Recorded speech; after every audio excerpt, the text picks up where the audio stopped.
1,61,000 లీటర్లు వస్తే దాంట్లో 60 లక్షల లీటర్లలో 58 లక్షల పామాయిల్, ఒక 2 లక్షల లీటర్లు రసాయనాలు వాడటం జరిగిందండి. తద్వారా వాళ్ళు కల్తీకి పాల్పడ్డారు.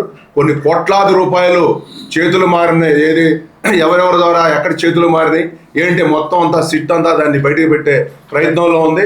త్వరలో ప్రతి ఒక్కళ్ళు కూడా అరెస్ట్ అయ్యి జైలుకి వెళ్ళే పరిస్థితి ఏర్పడుతుంది.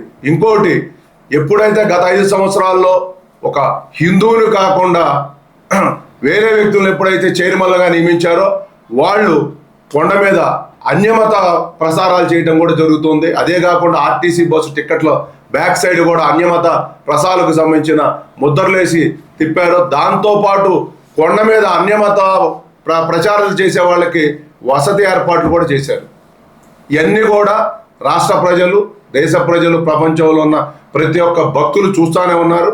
మీరు ఇవాళ తప్పు దొంగనే ఇందాక అన్న చెప్పినట్టు దొంగే ఎదుటి వ్యక్తిని దొంగ దొంగ దొంగ దొంగ, ఎందుకంటే ఎదుటోడి మీద దొంగని పడేస్తే ఈ దొంగ తప్పించుకోవడానికి అవకాశం ఉంటుంది. సో కాబట్టి వాళ్ళు చేసే తప్పులు తెలుసు వాళ్ళకి. ఈరోజు ఆ 233 కోట్ల సుమారు అవినీతి జరిగింది.